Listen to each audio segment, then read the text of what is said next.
మన కర్మలకు 18 ఎత్రా మంది సాక్షులు. చుట్టూ ఎవరూ లేనప్పుడు తప్పుడు పనులకు తెగించడం మానవ బలహీనత.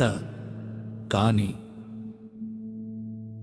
నేను ఒక్కడినే కదా ఉన్నాను, నన్ను ఎవరూ గమనించడం లేదు అని మనిషి అనుకోవడం చాలా పొరపాటు.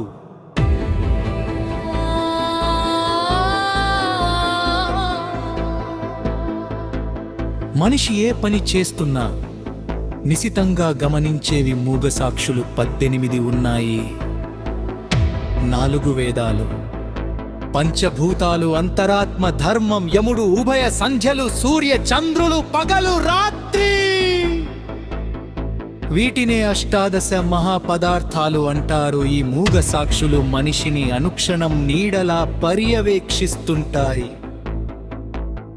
ఇవి మనలోకంలోని న్యాయస్థానాల్లో సాక్ష్యం చెప్పపోవచ్చును గాని వీటి గమనిక నుండి మనిషి తప్పించుకోవడం సాధ్యపడదు. దీన్ని గుర్తించలేని కారణంగానే ఇవన్నీ జడ పదార్థాలేనని, సాక్ష్యం చెప్పడానికి నోరు లేనివని మానవుడు భ్రమపడుతుంటాడు. ఈ మహాపదార్థాలు రహస్య యంత్రాల వంటివి. అవి మనిషి ప్రతి చర్యను నమోదు చేస్తాయి.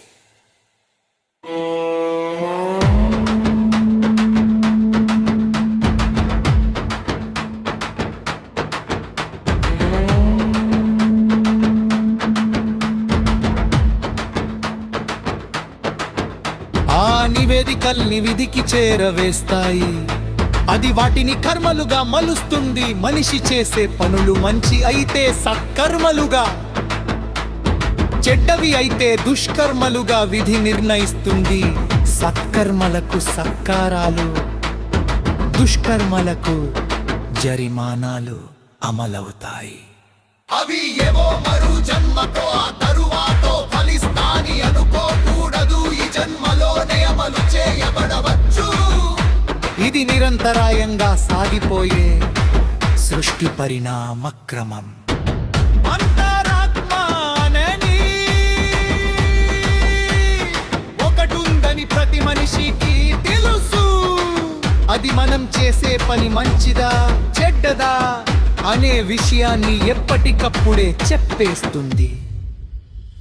కానీ ఆవేశం, కోపంతో విచక్షణ కోల్పోయిన వ్యక్తి అంతరాత్మ సలహాను కాలరాస్తాడు. అది అనర్థాలకు దారి తీయటం మనందరికీ అనుభవమే.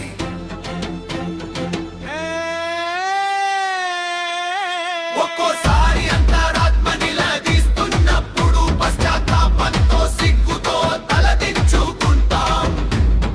కానీ దీన్ని మనమెవరితోనూ పంచుకోము. అందువల్ల అంతరాత్మ అనుభవపూర్వకంగా నిజమైనప్పుడు మిగతా 17 కూడా నిజమేనని గ్రహించగలగటం వివేకం.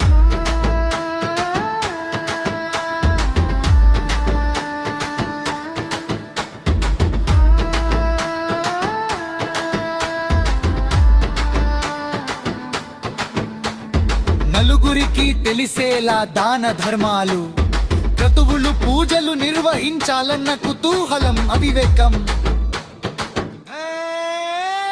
అష్టాదశ సాక్షులు ఎల్లవేళలా గమనిస్తున్నాయంటే ఎవరు చూడాలో వాళ్ళు చూస్తున్నట్లేగా అర్థం.